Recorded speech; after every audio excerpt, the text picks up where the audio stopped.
Hey, what's up, people? Mon here from Digital Pizza, and with me is the man, the myth, the legend, Ken. Say hello, Ken. Hey guys, I am no man.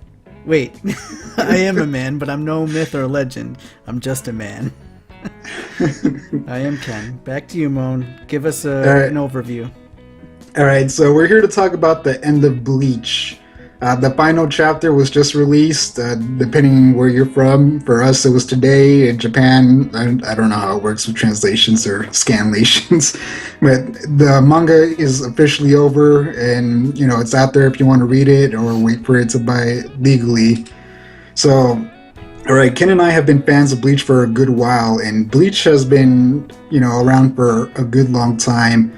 It started on August 20th, 2001, so it's been around 15 years, and it ended August 22nd, so just about exactly 15 years.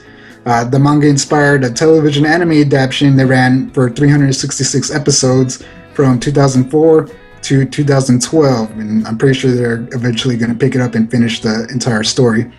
It also inspired four anime films, a series of novels, and several video games. And it also had a series of staged musical adaptations, and the last one just finished in August. So I've been reading the manga since 2005, or at least that's when became aware of it. I started buying the mangas. I'd go to the mall or the bookstores or whatever, and I'd buy the mangas, and I was really into it. I really liked it. I even bought one game for the PSP at the time, which I actually have right here.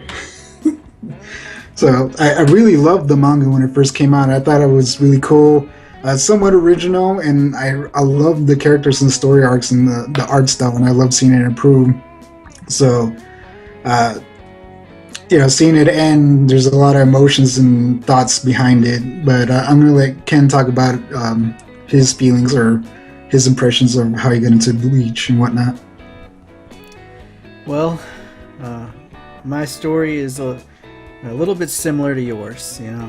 You actually, I think you started it in 2004, not 2005, because in 2005, the beginning of 2005, maybe March time frame, you introduced me to it, and I was really excited because you pulled out all your little books that you had on it that you had been collecting, and I think it was like up to the 10th book or something, and we started watching the anime together, and I fell in love with it immediately. I really, really, really enjoyed it. I thought it was just like, it was fresh, it was different, it was really good for AMVs. I don't know if you guys remember back then, but for some reason I lost audio or video for a second. But I don't know if you guys remember back then, but anime music videos were a big deal.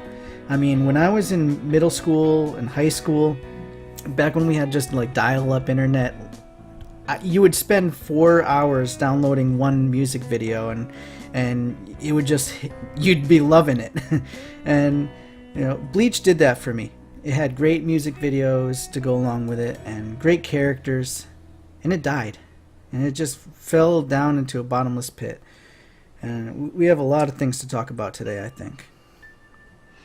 Yes, we definitely do.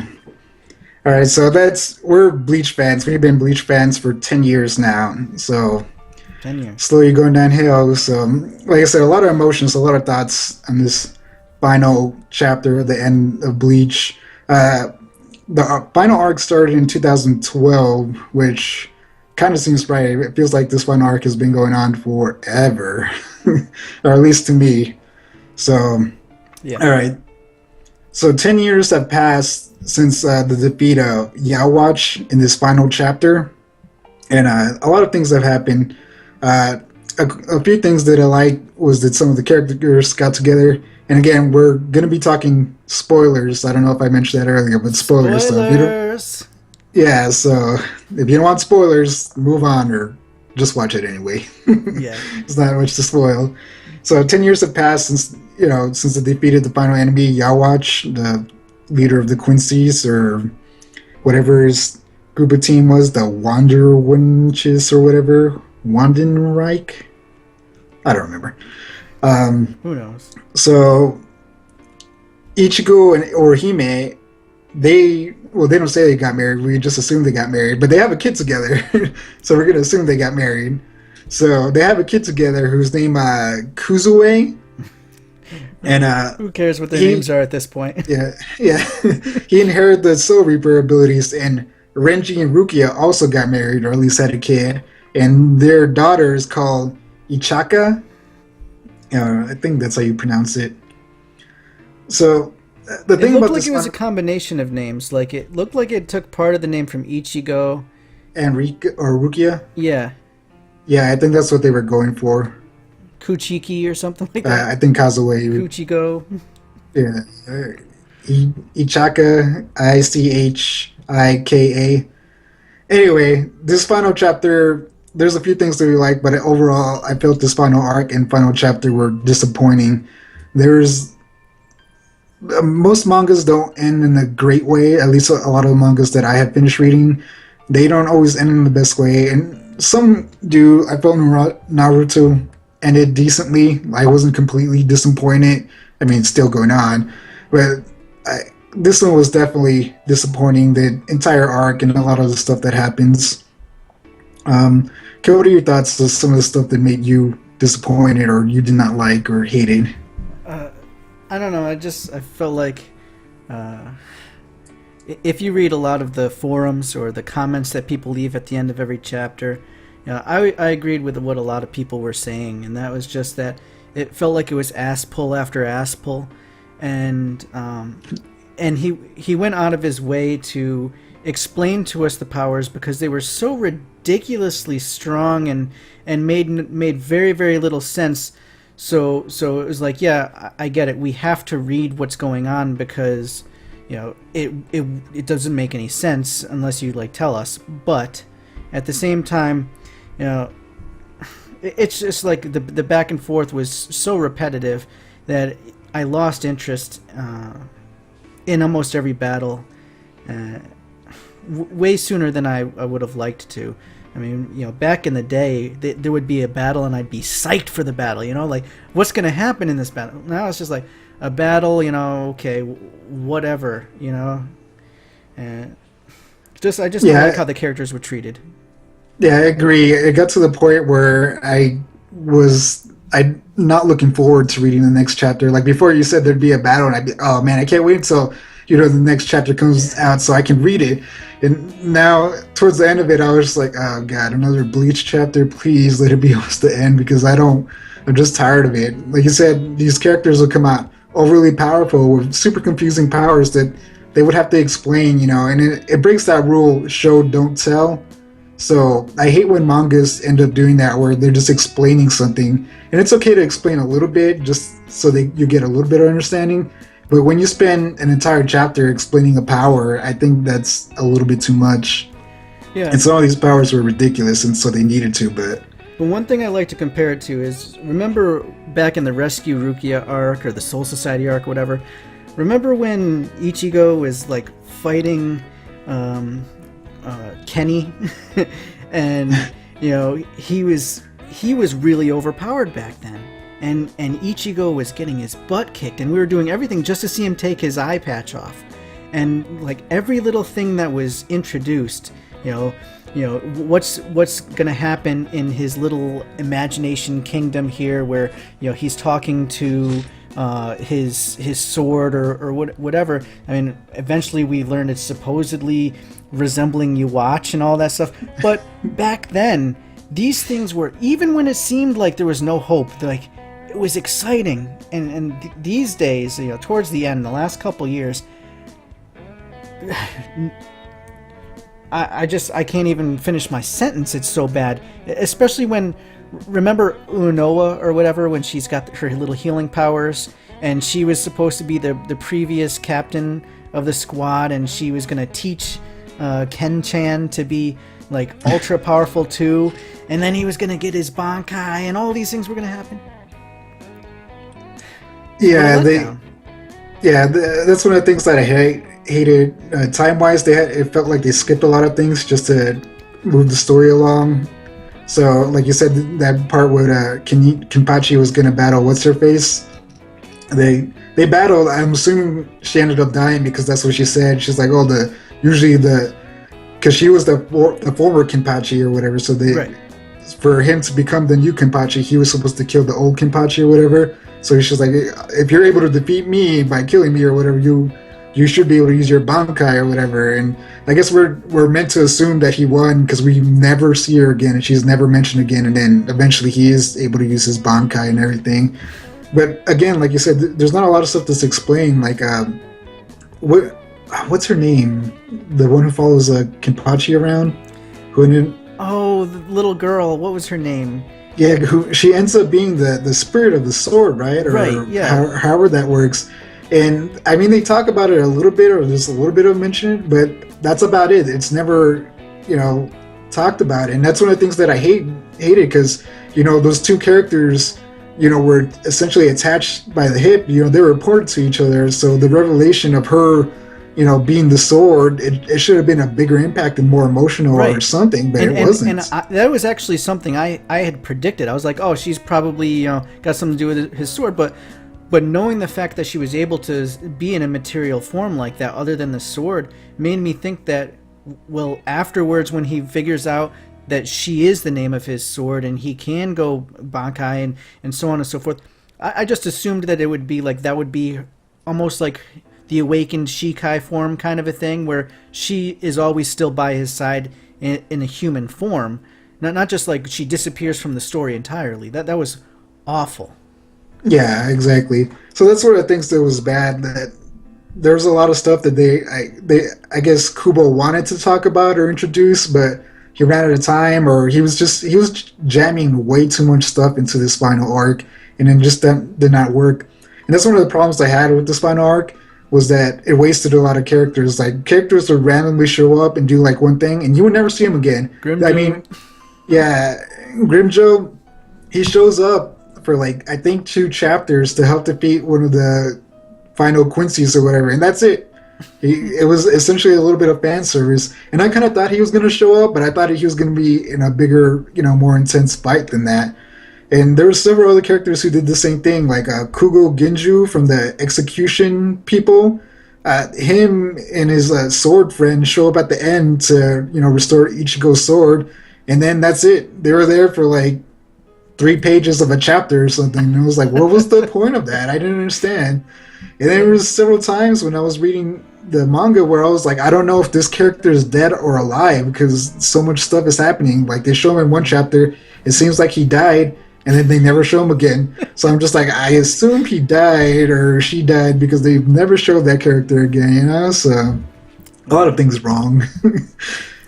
No. What do you think about Chad? I mean, personally, I do not think he should have been a boxer. He was the type of character who was strong but only used his violence to protect others. He loved his little bird that he was protecting. He took a beating over and over. And remember his grandfather, Abuelo, or whatever his name was, he came and, embraced him, was like, oh, you're supposed to use your power to protect others, and so on and so forth. To see him turn into a boxer, like, what a spit in the face that was to his entire, the idea behind his character. I didn't like that. Yeah, so for those of you who don't know, I guess we didn't mention it, Chad becomes a boxer at the end of the manga, or it's revealed that he's a boxer, and he's in 2 little frames of the final chapter of the manga, and they're watching this fight, and everyone's getting together in a party to watch his final fight. But yeah, I totally agree. I don't really see Chad becoming a boxer. I thought that was weird as well. I'm just like, this guy didn't, believe in peace and didn't like fighting before. And I know people are going to be like, well, he was fighting, to rescue Rukia and everything. It's like, yeah, but that was for a different reason. Right. He was fighting to rescue his friends, protect his friends, not for, for fun or as a job. I don't see him doing it as for fun or, as work. It doesn't make sense for his character. Or at least me and Ken, that's what we think, It's kind of ridiculous. Hey, right now it's 2 against nobody. Yeah. Because nobody's leaving real live comments on us right now to disagree, so we're right by every standing. Yeah. But the poll we're taking right now, it's 100%. Yeah. Our poll, two votes here. 2 votes. Right. Yeah, I didn't like that. I thought that was kind of dumb. But this final chapter, there's a lot of things that, or revelations that I did not like. Like I said, there's a couple of things that I did, but overall, everything was kind of lame. Like we find out Uryu is a doctor. That's pretty much it. They're like, oh, he's a doctor. And it's like, okay. He doesn't even talk with the rest of the group. They just see him at the. He's like, oh, he can't leave work. He's always super busy now. And it's like, yeah. And that didn't make sense to me either. Just like Chad didn't make sense. What was his dad's profession? Right, a doctor. Doctor. Yeah. Didn't he hate his father? And wasn't he in like the sewing club? And he was stitching up cone and all that stuff early on. Yeah. I could imagine him like starting his own business, like, and being like a professional, tailor or something. That would just be totally off the wall, or maybe own an archery business that he, is teaching little kids how to play with bow and arrow. I don't know, but to think that he would follow in his father's footsteps after hating what his father did, it's just, again, another decision that it just seemed like it made no sense to me. Yeah, it kind of seemed like Kubo was just like, well, I think it'd be cool if they became this instead of, going what, the character actually was, what he wrote from the beginning towards the end. But, I mean, then again, he had Uryu betray everyone just to be like, oh, well, I was just betraying you guys so I can betray these guys. I was like, really? I mean, that didn't make any sense. No, it didn't. I think Kubo was just done at that point. But that's one of the things that I didn't like about the end as well. We're not really sure what Ichigo turned out to be, because I don't know if they were implying that he also became a doctor and took over his dad's business, because he still lived at home at the clinic or whatever. Right. So I was a little confused by that. I'm just like, so does he work there? Did he take over the clinic, or does he just happen to live there with his wife and child for whatever reason? I wasn't sure because they didn't say anything about it. So, he could have partnered up with Don Kanoji. That would have been cool. Imagine showing Don Kanoji at the end or something, and Ichigo having a little entertainment. But we don't get that kind of fun. It seems like we just really got crapped on here at the end, didn't we? Yeah, it's funny though, because I thought that the show or whatever they were going to watch was going to be something related to Don Kanoji. I was like, oh, it's going to be him or Chad or something, or maybe one of the sisters. Well, they show the sisters, but at first I thought, well, maybe one of the sisters is going to team up with him, or yeah. Cone's with him, but it was just Chad's fight. And when I saw that, I was like, Chad's a boxer? I was like, what? And so, we don't even see Cone. No, they don't even show him. And that's another thing. A lot of characters at the end, they don't get a proper send out. Some of them are shown in the second to last chapter, but only in the primary characters, Ichigo and his group are kind of showed off in this final chapter. So if you're wondering what happened to, Grimjaw or what's her name, Ren? Not Ren. Nell. Nell, yes, Nell. You don't get any. I guess you're just meant to assume that if they didn't die, they're alive and, living their daily lives. Yeah, but I mean, I would have liked to have seen, Urahara and Yoruichi together, sitting down, having something to eat at their little shop or something. I don't know. I would have liked to have, they're main characters to me. And yes, they deserve to be in the last chapter. Just disappointed. Yeah, they didn't. Like I said, they didn't show a lot of characters, which was disappointing. But I think the reason why, and I'm sure a lot of people agree, is because this final manga chapter was meant to set up, a new sequel series, kind of like Naruto had Boruto. So, because it ends with Ichigo's son and Rukia's daughter meeting, and they're both, like, hey, I'm a Soul Reaper, and it's like, I'm me too. Sort of a Soul Reaper. Yeah, exactly. So it really feels like they're setting up a new manga. I don't know if, Kubo's going to be in charge of it, or, they're going to go the Boruto way just so, he signs off the Bleach license to make some money on the side. I don't know. But it definitely seems like this final chapter wasn't meant to be a conclusion. It's like, oh, if you want to find out about the other characters you care about, wait for this new manga to come out and read that. But, one of my biggest problems with that is number one, Naruto did it, and I didn't appreciate it, honestly. But number two, the main thing I don't like about this one is if you look at Ichigo's kid and Rukia's kid and everything, they're drawn very chibi, very young and cutesy, and for me, I prefer stories where there's evolution in time and in maturity, so that readers can age and grow with the story, and it will remain relevant throughout their lives. So like with Naruto, he started out as a little kid and then he became a teenager and eventually an adult, sort of like a Hokage kind of a thing, you know. And as the time goes on, it becomes a more serious and a more adult themed story. Something like that should have happened with Bleach here. It should have become a more adult, you know, maybe a little darker, maybe a little bit more, you know, this could be the end kind of a thing. But once you get to that point, it's really, really hard to hit a reset button and say, you know what, let's go back to 5-year-old kids, because the sense of urgency just isn't there anymore.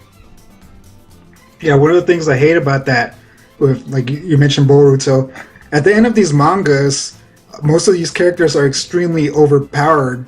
You know, so you have like in Boruto, you're just like, well, who's Boruto gonna fight that Naruto, you know, isn't able to defeat, because he's essentially a god at the end of Naruto. And the same thing with this. I'm just like, well, what is Ichigo's son gonna, or who's his son gonna fight that Ichigo can't beat, or any of the other captains who are extremely overpowered now?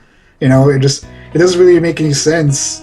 And with Boruto, what they did was they showed us the beginning of the manga was actually the end, and then we kind of went back in time, right?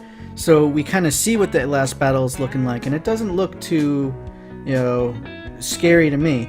But if I had to make a guess with this, if we're staying on topic with Bleach here, what I think is they're going to try to make a rivalry between Ichigo's kid and Rukia's kid in some way, shape, or form.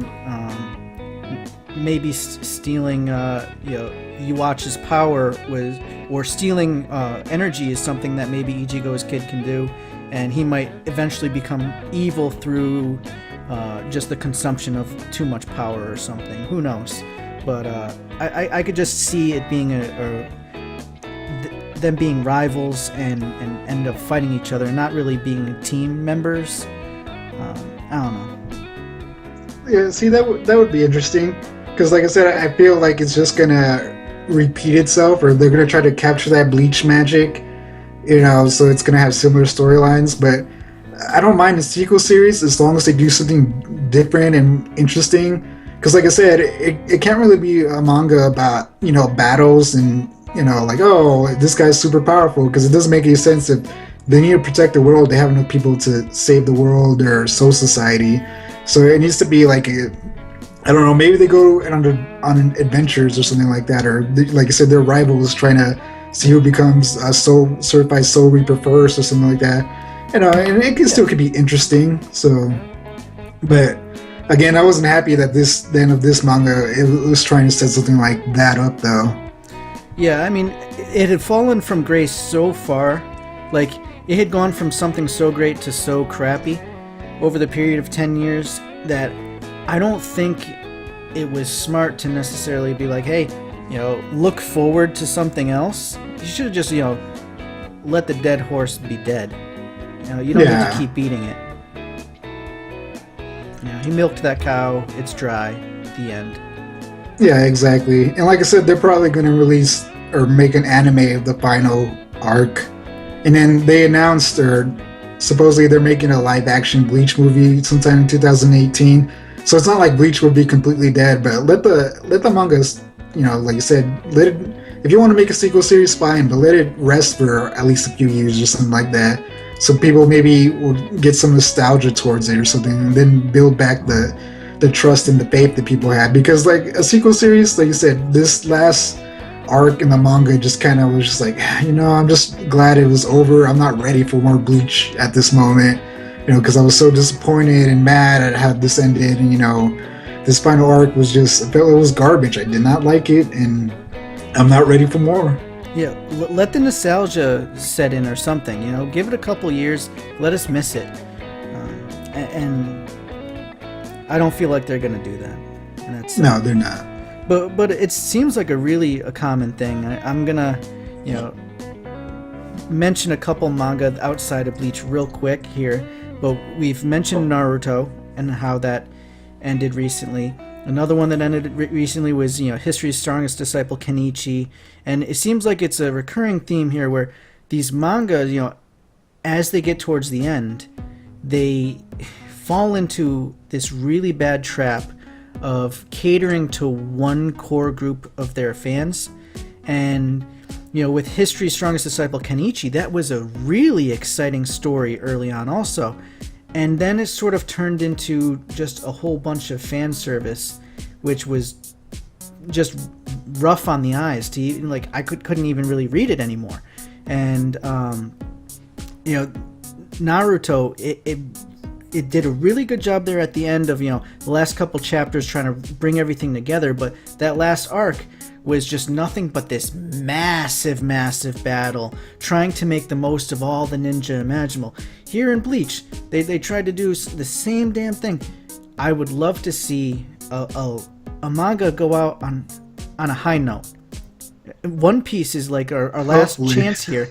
If One Piece can just make sure that they go out on a high note and they don't ride past where they should have ended, man, I feel like it's the only hope we got. Yeah, I think it might. Oda's been pretty good at balancing a ton of characters. He knows when to focus on a small group, and then when he focuses on a lot, he makes it work somehow. At least that's why I feel on those big, impaled down arcs and whatnot. So, yeah, I mean, even Toriko right now, that's sped up beyond belief in the past year. Yeah, Toriko's having the same problem as Bleach right now. Right. Everybody that decides, man, this is sad. This is really sad. But One Piece, at least, he's really got the right stuff for this, I think. Because with that, at least, although there's a whole bunch of new characters involved, it sort of wraps everything up and ties everything up at the end of that arc. And then they move on to the next island, and it sort of feels like a new reset button, and you can move past the old characters, except for a few of them like Jinbei, that's going to probably be coming back soon because he said he'd join up with the Straw Hats eventually. Okay, too much about One Piece, sorry. Yeah, they're going to call us One Piece lovers and, Bleach haters. Yeah. Yeah. All right, so we've been going on a good while, so I guess we should try to wrap this up before it's an hour. Probably. So, is there anything last things you want to talk about or mention before we sign off? Hey, express your love and disappointment once more. I just, one more time, I want to repeat that I really loved Bleach when it came out. And right up through the end, when they're, facing Aizen, if it had only ended there, I would have been happy. Even if I didn't like the final battle with Aizen and turning into a butterfly, even if I didn't like that crap, I still would have been happy because that felt like a complete story.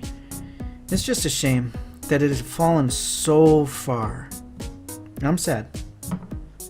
Yeah, I agree with you. I'm really disappointed.